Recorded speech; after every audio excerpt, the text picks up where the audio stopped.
Chers amis internautes, bonjour. J'espère que vous allez bien. Alors, je viens demander votre soutien.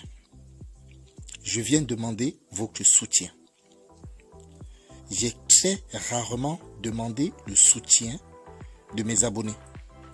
Je voudrais que cette vidéo, ce post soit relayé comme un virus sur la toile. Je pense que de toute façon, notre place est en Afrique. Si les gens partent de l'Afrique, qu'est-ce qui viendra changer les choses à notre place? La présence militaire française en Afrique a perduré au-delà de la colonisation du fait de ces accords. La France est intervenue 60 fois dans 24 pays en 60 ans.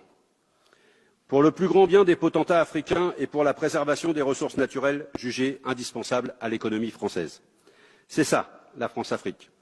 Et tout cela perdure malgré les vœux hypocrites de chaque président de la République française d'en finir avec les liens opaques qui unissent la France et les dirigeants de ses anciennes colonies. Et si l'aventure un pouvoir africain montre ne serait-ce que quelques velléités d'indépendance, comme cela a été le cas en Côte d'Ivoire à l'issue des élections de l'an 2000, l'assurance vie de la présence militaire française se transforme en facteur de déstabilisation et d'affaiblissement pour ce pouvoir.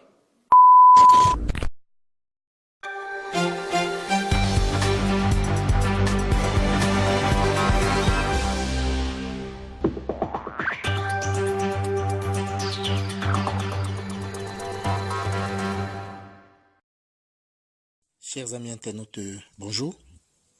J'espère que vous allez bien. Alors, je viens demander votre soutien. J'ai très rarement demandé le soutien de mes abonnés. Je voudrais que cette vidéo, ce post soit relayé comme un virus sur la toile. Du 14 décembre 2019 au 16 décembre 2019, le président Emmanuel Macron a convoqué les présidents d'Afrique francophone pour la révision des accords de décolonisation. Ils appellent ça des accords de décolonisation, mais ce sont des accords qui ont été imposés. Donc, je souhaite vraiment la participation de tous mes internautes. Prenez cette vidéo, publiez-la sur vos Facebook, envoyez-la à vos amis. Je voudrais qu'elle soit vue au maximum parce que le message, il est très important. Le 14, il y a la délégation des valets, ce qu'on appelle les préfets de la France en Afrique, qui vont arriver. Ils vont venir prendre leurs consignes et leurs directives chez leurs petits-fils, parce qu'il y en a qui ont passé 40 ans au pouvoir. Donc, Emmanuel Macron n'était pas encore né. Donc, ces présidents, ces 10 présidents, ces 10 représentants de la population et des pays africains vont venir baisser les chines à Pau. Donc, ils arrivent le 14 et ils vont à Pau le 16. Officiellement, c'est parce qu'il y a une partie, je redis encore, paix à leur âme. Il y a une grande partie des Français qui étaient sur le terrain, qui sont morts, qui étaient au Mali. Donc, officiellement, c'est pour ça qu'ils ont choisi Pau. Toujours est-il que, dans ces accords, dans ces révisions d'accords, le président Emmanuel Macron a été clair dans ses propos. Il les convoque pour leur demander clairement quel est leur choix. Est-ce qu'ils veulent que l'armée d'occupation française continue à rester au Mali, ou s'ils veulent que l'armée d'occupation française arrête de monter des bases dans ces pays et retourne en France. Alors, il y a des réflexions qui ont été faites et des propositions qui ont été faites. Il était question au début que les Français puissent aller former ces Maliens pour que plus tard, ils arrivent à se battre tout seuls, maîtrisant déjà les machines et les instruments et les appareils militaires français, l'utilisation étant quelque chose quand même d'assez complexe. Il était question qu'ils passent quelques mois pour les montrer comment ça fonctionne. Et donc, du coup, ils puissent se débrouiller tout seuls. Quitte à ce qu'il y ait un ou deux spécialistes qui puissent de temps en temps venir les briefer, il n'était pas question d'une occupation du terrain. Cette proposition était une belle proposition. Pourquoi? Parce que, premièrement, elle protège les militaires français qui vont mourir là-bas dans une guerre qui n'est pas la leur. Si il faille même dire que la France n'y est pour rien, admettons, ça veut dire qu'ils vont mourir là-bas dans une guerre qui n'est pas la leur, alors que les populations et les présidents ont souhaité simplement une aide au niveau du matériel. C'est ce qui s'est passé en Centrafrique. Les Russes ont donné du matériel aux Centrafricains. Donné, on se comprend, c'est pas gratuit. Les Chinois également ont apporté le matériel. Ce sont les militaires centrafricains qui se battent. C'est ce qui s'est passé au Cameroun. Le Cameroun a refusé l'installation des bases militaires françaises au Cameroun. Ils ont demandé du matériel. Ça ne s'est pas fait. Ils ont tendu la main et ils ont demandé aux Russes de leur fournir du matériel. C'est ce qui s'est passé. Donc, il n'y a aucune base militaire française au Cameroun. Le Tchad a demandé à ce que les bases militaires françaises partent de là. Vous avez vu ce qui s'est passé avec l'arrivée de Benalla et le coup qui s'est passé. La France est allée bombarder la population civile qui avait récupéré pratiquement le pouvoir après plus de 27 années de démocratie de leur ami Idriss Déby. Donc, il faut qu'on comprenne quelque chose. Ce qui se passe actuellement, ce n'est pas, je vous répète, ce n'est pas une lutte contre le terrorisme, c'est une lutte sur la division, la nouvelle division, le nouveau partage du gâteau africain. Que ce soit les Russes, que ce soit les Chinois, que ce soit les Américains, que ce soit la France, les pays africains n'en veulent plus parce qu'ils se rendent compte que derrière ces installations de base naît systématiquement le terrorisme. On a vu des cas pratiques en Iran, en Irak. On a vu des cas pratiques en Libye. Donc, même chez les Moudjahidines, on a vu les cas pratiques. Ce n'est pas une histoire qui date d'hier. Je suis en train de vous solliciter. Pourquoi? Parce que le poste que mon confrère Donald a fait, un poste aussi important, n'a fait que 1500 vues. Le poste que j'ai fait, alors qu'il est très important, il est à peine à 900 vues. J'ai sorti un post sur un certain Eric l'informateur, sur qui tout le monde a craché, mais ce post, il est à 4000 vues. Je ne sais pas ce qui se passe, je ne sais pas pourquoi est-ce que il y a ce frein chez mes frères français qui fait que ils refusent de publier les documents ou les documentaires qui concernent ou qui indexent la France. Les amis, on ne parle pas ici de la France, on parle ici des peuples. Donc, qu'est-ce qu'on a en train de souhaiter faire? Ce que nous voulons faire, c'est que nous voulons regrouper un maximum d'Africains de la diaspora, que ce soit en France, en Belgique, en Allemagne, en tout cas, le maximum de la diaspora en Europe, pour aller les accueillir d'abord le 14, un accueil royal, pour les montrer qu'on en a marre, qu'on est là et que ce n'est plus possible. D'accord? Ensuite, s'organiser pour aller à Pau. Donc, il est question de voir dans quelle mesure louer des camions. Donc, ça, c'est toute une organisation, une logistique qu'on est obligé de mettre sur place. Il faut que ce message passe. Il faut que ce message passe. Donc, s'il vous plaît, les amis, vous qui me suivez, vous qui me faites confiance, vous qui m'estimez, je vous demande à vous, je ne pense pas quand même que sur des centaines de milliers d'internautes qui sont dans ma chaîne, je ne pense pas quand même qu'il y ait à peine 10 qui défendent cette cause. Donc, je vous sollicite ici, faites preuve de solidarité avec le peuple africain qui est en train de se battre. Faites preuve de solidarité, s'il vous plaît. Je demande votre solidarité. Diffusez cette vidéo au maximum. D'accord? Les Africains veulent inverser leur dictateur ou leur suppôt et préfet de la France en Afrique. On en a marre. Donc, c'est la même chose que vous vivez ici avec vous qu'Emmanuel Macron. Ce n'est pas mieux. Donc, imaginez-vous cet Emmanuel Macron qui vous fait de la misère ici en France. Imaginez-vous ce que lui, il est capable de faire dans ces pays avec lesquels il n'a aucune affinité. On a beau nous dire qu'ils font ça dans le cadre humanitaire, on sait que c'est faux. D'ailleurs, à ce titre, j'ai publié déjà 3 fois un documentaire de LCI et pourtant, tout le monde publie les documentaires de LCI. À 3 reprises, ça a été sanctionné et donc ça a été supprimé. Ça n'a même pas atteint le stade de la publication. Donc, du coup, ce que je vais faire, je vais vous répéter, autant pour moi, ce qui avait été dit par une journaliste qui a été interviewée par Pujada, Patrick Pujada. Donc, je vais vous répéter pratiquement ces mots. Vous allez comprendre de quoi il est question.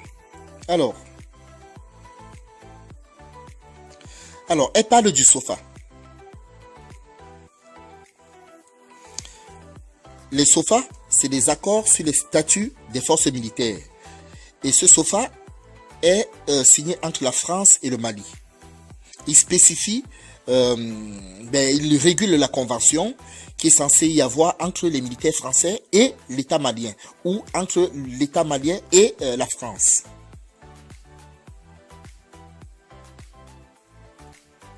Donc, ils disent que, par exemple, lorsque les soldats français vont au Mali, ils peuvent conduire sans difficulté avec leur permis de conduire, sans avoir besoin de passer à la préfecture de police. Mais ce n'est pas ça le plus grave. Écoutez.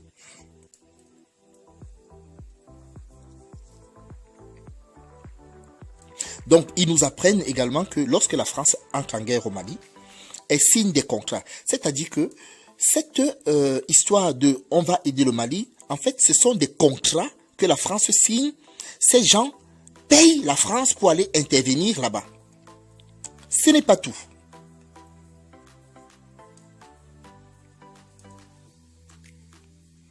Donc, ils disent que le contrat prévoit plein de choses.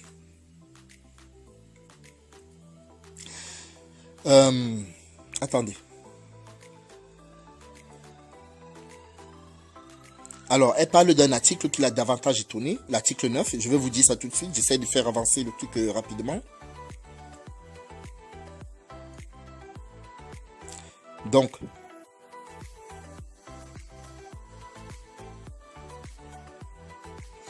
elle dit, le contrat dit que la partie malienne prend en charge les dommages causés aux biens ou aux personnes. Ces dommages, quand bien même ils seraient occasionnés par les Français, c'est la partie malienne et uniquement la partie malienne qui prend ça en charge. C'est pas tout. Donc, elle précise et elle continue en disant que quand bien même les Français sont à l'origine de ces exactions, c'est quand même à la partie malienne de payer les dommages et intérêts. Et que quand bien même il y aurait des preuves apportées par la population malienne qui iraient condamner les exactions posées par les militaires français, ce serait quand même la partie malienne qui serait responsable au niveau des dommages de ces faits. Donc en fait, on nous explique ici que il y a des militaires qui vont lutter contre le terrorisme dans un pays avec lequel ils signent des contrats, mais ces contrats les dédouanent de tout. En d'autres termes, s'ils tuent, qu'il ait fait exprès ou pas, eh bien, il est impuni en fait. C'est ça qu'on nous dit.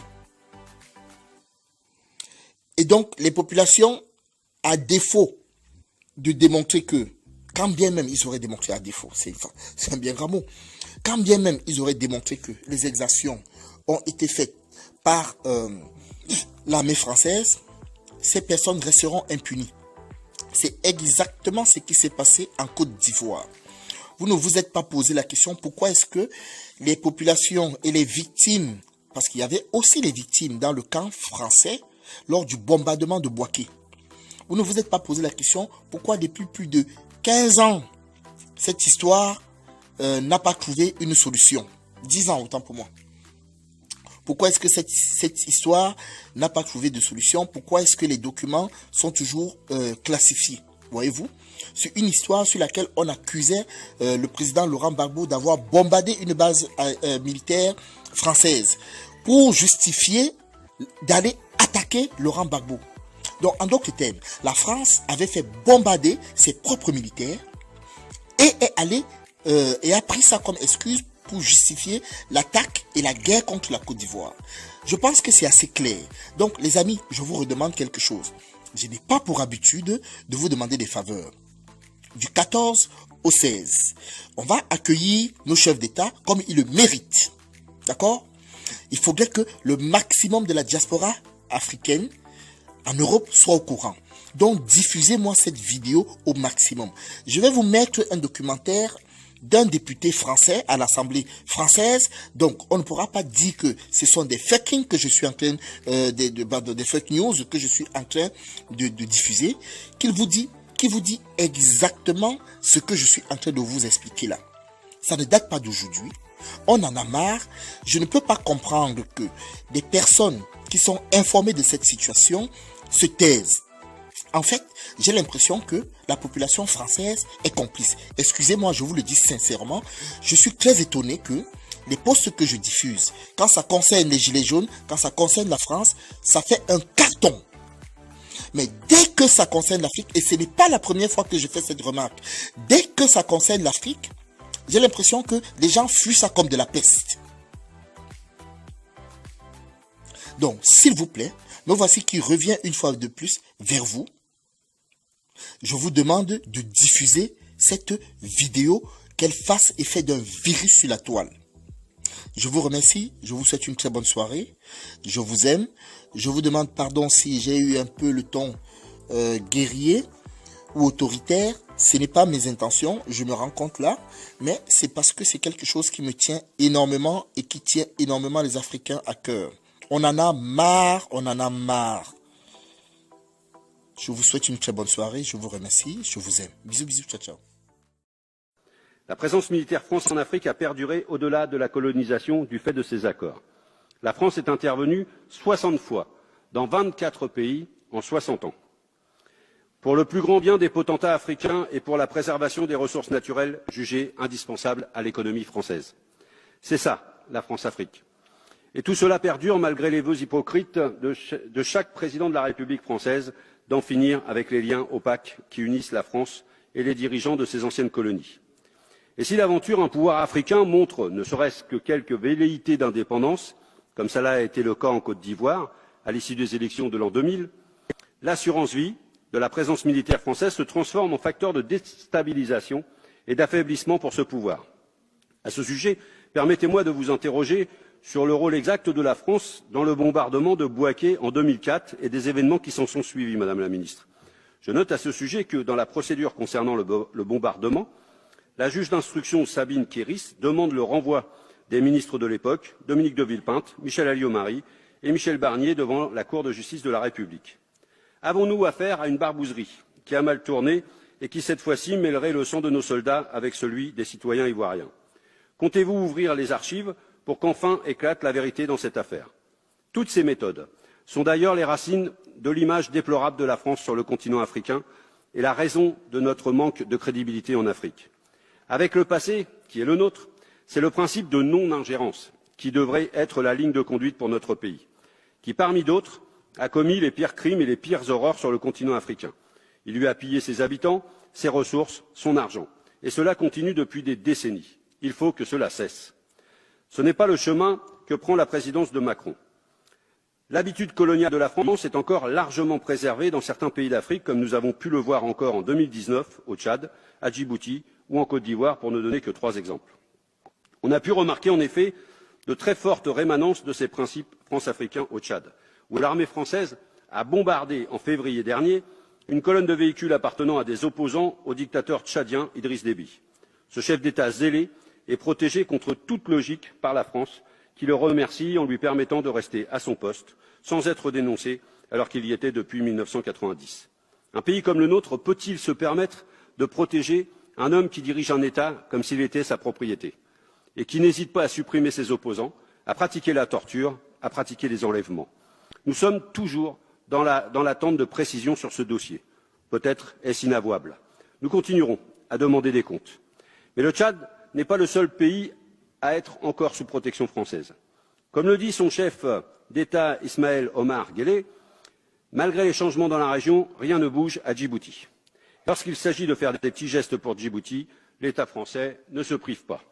Récemment, Mohamed Kadami, un opposant djiboutien disposant du statut de réfugié politique en France, a été mis en examen et risque d'être renvoyé à Djibouti au mépris du droit français pour satisfaire le régime djiboutien, voire même pour l'échanger avec un prisonnier djiboutien qui aurait un rôle dans l'affaire Sarkozy-Kadhafi. Et prenons un troisième exemple de la protection de la France envers ses fidèles, la Côte d'Ivoire. Après avoir acté que l'on ne peut qualifier le coup d'État d'Alassane Ouattara en 2011, la France a permis au nouveau chef d'État d'envoyer Laurent Gbagbo à la Cour pénale internationale. Après 7 ans de procédure, pendant lesquels Laurent Gbagbo était en détention provisoire, en contradiction totale avec les recommandations en la matière de la Cour européenne des droits de l'homme, celui-ci est maintenu en liberté conditionnelle sans pouvoir retourner en Côte d'Ivoire après son procès où il a été acquitté, ce qui est en contradiction totale avec tous les principes de droit. Il semble que les pressions ivoiriennes et surtout françaises aient permis que le principal opposant de Ouattara ait encore des bâtons dans les roues pour l'empêcher de revenir dans son pays à la veille des élections présidentielles de 2020. L'ingérence française dans les affaires internes des pays comme Djibouti, le Tchad ou bien la Côte d'Ivoire est insupportable et n'est pas digne de notre pays. Les accords de défense bilatéraux, s'ils ont changé dans la forme depuis les années 70, permettent donc à la France de maintenir une présence dans ses anciennes colonies, ce qui pose de graves problèmes de probité à l'usage de nos forces armées. Personne ne s'est grandi dans cette récente histoire et la France ferait mieux de travailler autrement en Afrique que d'utiliser son armée pour garantir une stabilité des dictateurs propice uniquement pour les affaires et destructrice pour les peuples.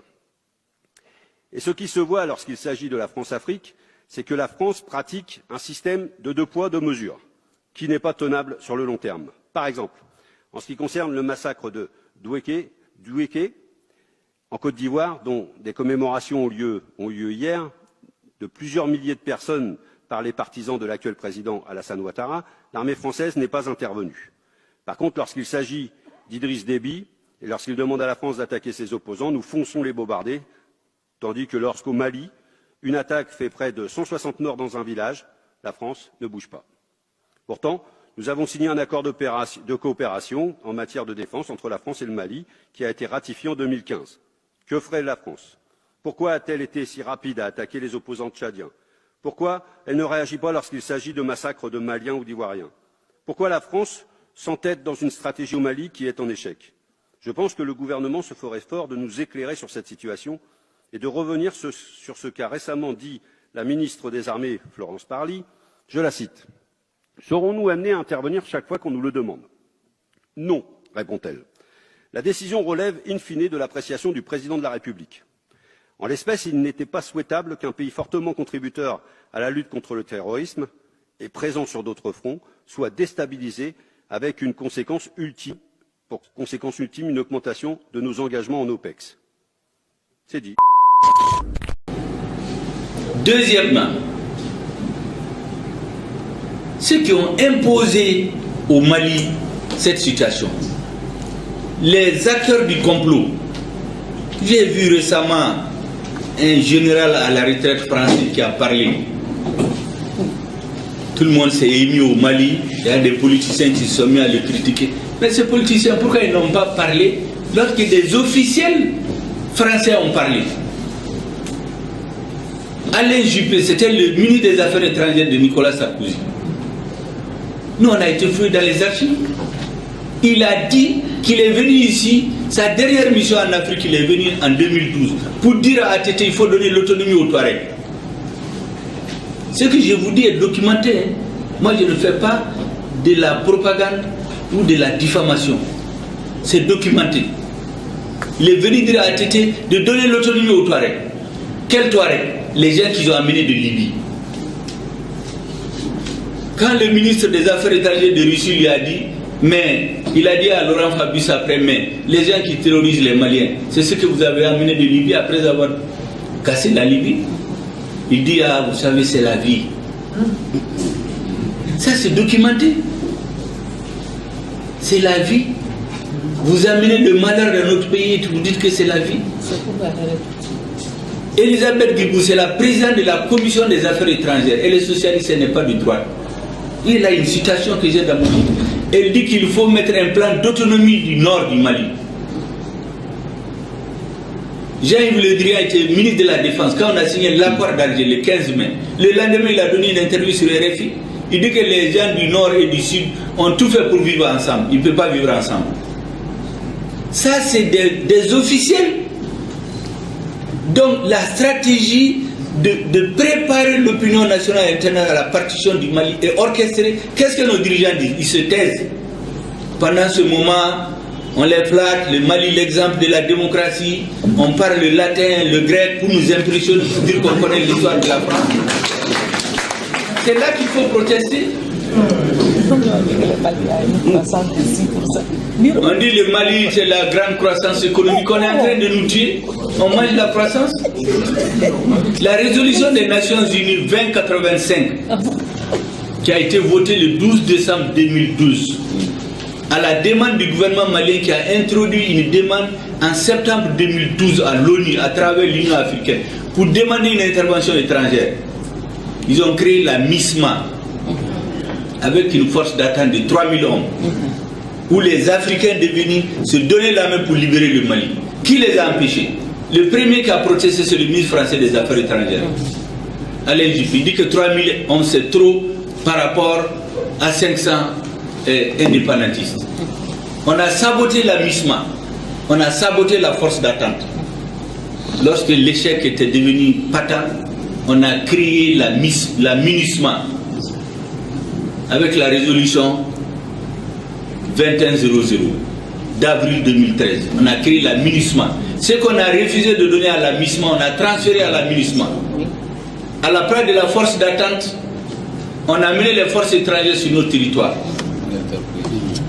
La lettre que le gouvernement malien a adressée aux Français, ou qu'ils ont fait écrire au gouvernement malien pour demander l'intervention, le gouvernement malien a demandé une intervention aérienne et en information, pas de force au sol. C'est les soldats maliens qu'on fait passer pour des fuyards, qui ont libéré Konna, qui ont fait le corps à corps à Tombouctou. Ils l'ont fait à Gaou. Ils étaient en train de rentrer à Kidal quand on les a arrêtés à Néfis. On va applaudir Mme Nema Sakara dans la salle. On a interdit à notre armée de rentrer à Kidal. Pour faire quoi? Pour retourner à une convention qui a été signée entre la France et les Ifoghas le 15 septembre 1907, la convention de Bourem, qui dit quoi? L'adra des Ifoghas appartient désormais aux Ifoghas et à ceux qu'il plaira aux Français d'y installer. 15 septembre 1907, pendant la pénétration coloniale. Donc, à partir d'Anéfis, on a interdit à l'armée malienne de rentrer à Kidal. On a mené quoi? Les Français, 4 000 personnes, dans le cadre de l'opération Serval, ils sont venus à Kidal, avec un budget d'1 milliard de francs CFA par jour. On a fait venir les Tchadiens, on a fait venir les autres forces de la CEDEAO. L'armée malienne, non. Nicolas Normand, bonjour.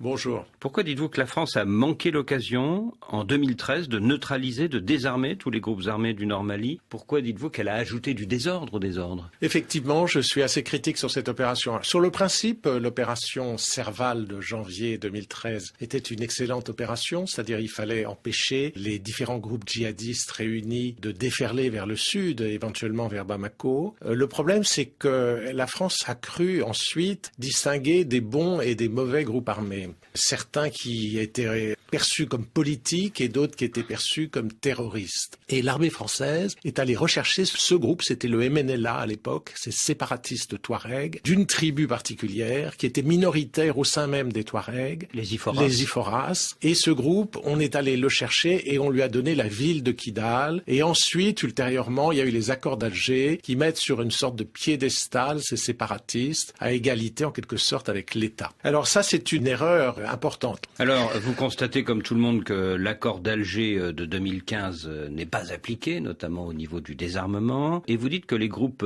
Touareg Iforas, qui contrôlent la ville de Kidal notamment, ont intérêt à ce qu'il ne soit pas appliqué, ont intérêt au statu quo, et que c'est l'une des raisons pour lesquelles, dans les zones qu'ils contrôlent, eh bien, l'année dernière, ils ont fait voter massivement pour la reconduction du président Ibeka. Alors effectivement, les groupes ex-rebelles signataires de l'accord d'Alger ne sont pas mécontents des lenteurs de l'application de l'accord d'Alger. Le problème de cet accord, si vous voulez, c'est qu'il est un peu signé avec des seconds couteaux quand même, c'est-à-dire des séparatistes et des groupes, curieusement, anti-séparatistes pro-Bamako, qui sont quand même des groupes armés. En fait, c'était des rivalités inter-Touareg au départ, entre les Iforas nobles et le tiers-état Touareg qu'on appelle les Imrad. Les Imrad, ce tiers-état, était pro-Bamako pour résister au pouvoir féodal de la noblesse Iforas, qui elle était séparatiste en bonne partie pour pouvoir résister elle-même à la démocratisation, au pouvoir du nombre et au pouvoir de l'égalité de statut entre les nobles et le tiers-état. Donc je pense que la rébellion Touareg était avant tout une défense de privilèges féodaux d'une minorité de Touareg dans la région de Kidal.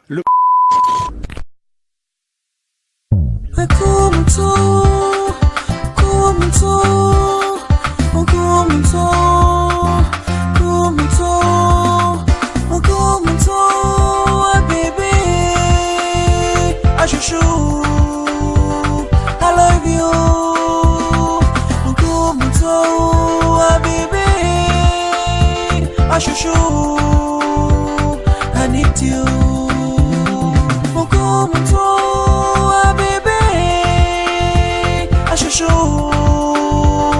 I love you.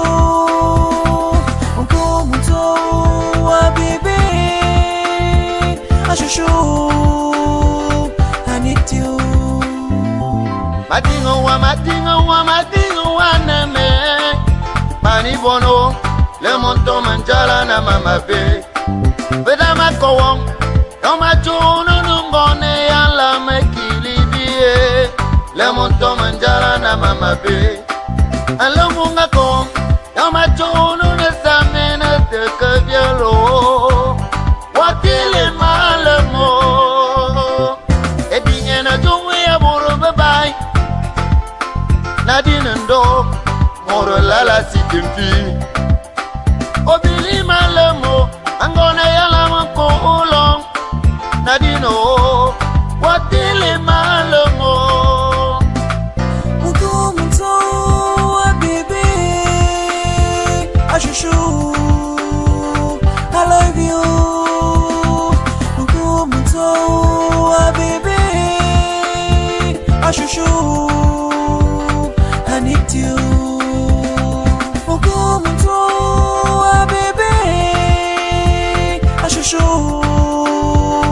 I love you. Baby, I need you. Baby, tu m'as rendu dingue, tu m'as touché, tu m'as tourné la tête. Je suis sûr, c'est pourquoi je t'aime. Madingo, ton sourire, tes caresses me transpercent. Je suis fier de t'avoir comme ma reine. Je mourrais si je t'avais pas attendu, ouais. Midi mae, con chouchoué. Dis-nous, comment on va tu m'amènes? Bébé, ah chouchou, I love you. Baby, I chouchou, I need you. Baby, I chouchou, I love you. Baby, I chouchou, I need you. Baby, love. Baby, let me love you. Give me love. Check, call me cash, Mr. Lover. Oui, je perds la tête, baby, quand je mate tes formes. Dis-moi juste un oui, afin qu'on s'accorde. Tu veux du vrai love. Oui, j'étouffe mon cœur. Saurais t'aimer, bébé, t'inquiète, y'aura pas d'effort à faire. Laisse-moi faire, c'est pour te plaire. Ensemble, on formera un couple iné fier. Le vrai amour, c'est vrai que ça se vit à deux.